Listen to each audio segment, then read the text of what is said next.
Shalom, bien-aimés dans le Seigneur. Bienvenue dans ce programme de 5 minutes avec Jésus. Le thème que je vous propose aujourd'hui est tiré de l'Évangile selon Jean, chapitre 20, verset 11 jusqu'à 18. Nous lisons au nom du Seigneur. Pendant ce temps, Marie s'est tenue dehors près du tombeau et pleurait. Tout en pleurant, elle se pencha vers le tombeau. Elle vit 2 anges vêtus de blanc, assis à l'endroit où les corps de Jésus avaient été déposés, l'un à la tête, l'autre aux pieds. Ils lui dirent: pourquoi pleures-tu? On a enlevé mon Seigneur, leur répondit-elle, et je ne sais pas où on l'a mis. Tout en disant cela, elle se retourna et vit Jésus qui se tenait là, mais elle ne savait pas que c'était lui. Pourquoi pleures-tu? Lui demanda Jésus. Qui cherches-tu?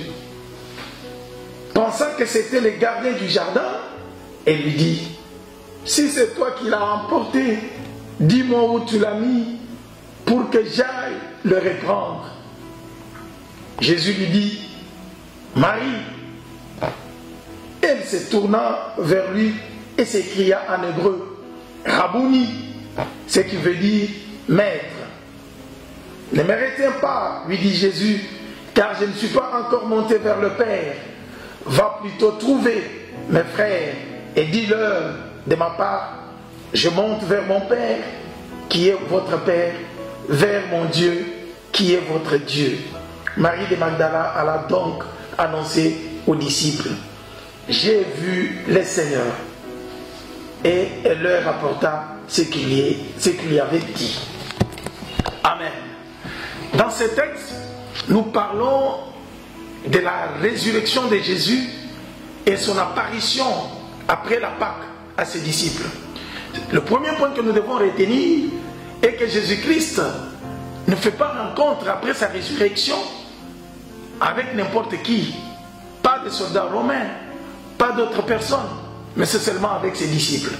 D'où le thème que j'ai donné: la rencontre avec les ressuscités n'est plus question de le voir, mais de le reconnaître. Jésus apparaît, se fait voir à ses disciples après la Pâque. Comme nous sommes pendant la période après la Pâque et avant la Pentecôte, nous sommes dans la période où Jésus continuait pendant 40 jours à se faire voir auprès de ses disciples. Mais pourquoi il allait vers eux, les rencontrer? C'était pour les encourager, pour les faire comprendre que maintenant je ne serai plus avec vous. Il ne faut plus me chercher à me voir. Par la foi, il faut juste me reconnaître. Mais comment me reconnaître? C'est par ma parole et c'est par la foi, tout simplement. Voilà le message que je veux nous donner aujourd'hui.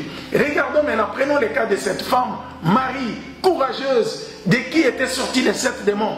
Quand les apôtres n'avaient pas le courage d'aller au sépulcre, elle s'est levée tôt, dimanche tôt le matin. Elle est partie pour aller chercher son maître. Arrivée là, elle trouve les anges qui lui parlent, qui lui posent la question: qu'est-ce que tu cherches? Qui tu es venu chercher?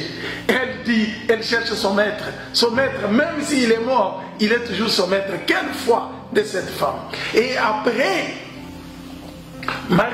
Jésus apparaît, se fait voir à Marie. Elle-même, comme elle savait que Marie était en train de la rechercher, Jésus va à sa rencontre. Quand il arrive au devant de Marie, il l'appelle.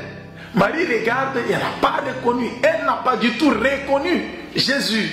Mais elle a entendu la voix. Quand il a appelé Marie, Marie a reconnu la voix de son maître. Elle a réagi, elle a dit Rabouni, c'est-à-dire maître. Bien-aimé, dans ce texte, Jean veut tout simplement nous faire comprendre que la rencontre avec les ressuscités n'est plus question de le voir, mais c'est question de le reconnaître. Il faut le reconnaître par sa parole, par la foi. Rappelez-vous de Thomas. Même dans ce texte, Jésus est en train de leur rappeler qu'il faut vous rappeler des Écritures, de ce que j'avais écrit sur moi. Je vais mourir et je serai ressuscité. Et la même chose, il a dit à Thomas, quand il voulait tout simplement le voir pour mettre les doigts dans les plaies. Jésus lui a dit, Heureux ceux qui croient sans avoir vu. La rencontre avec les ressuscités par notre foi doit être le fait de les reconnaître par notre foi et par les Écritures. Que le Seigneur vous bénisse.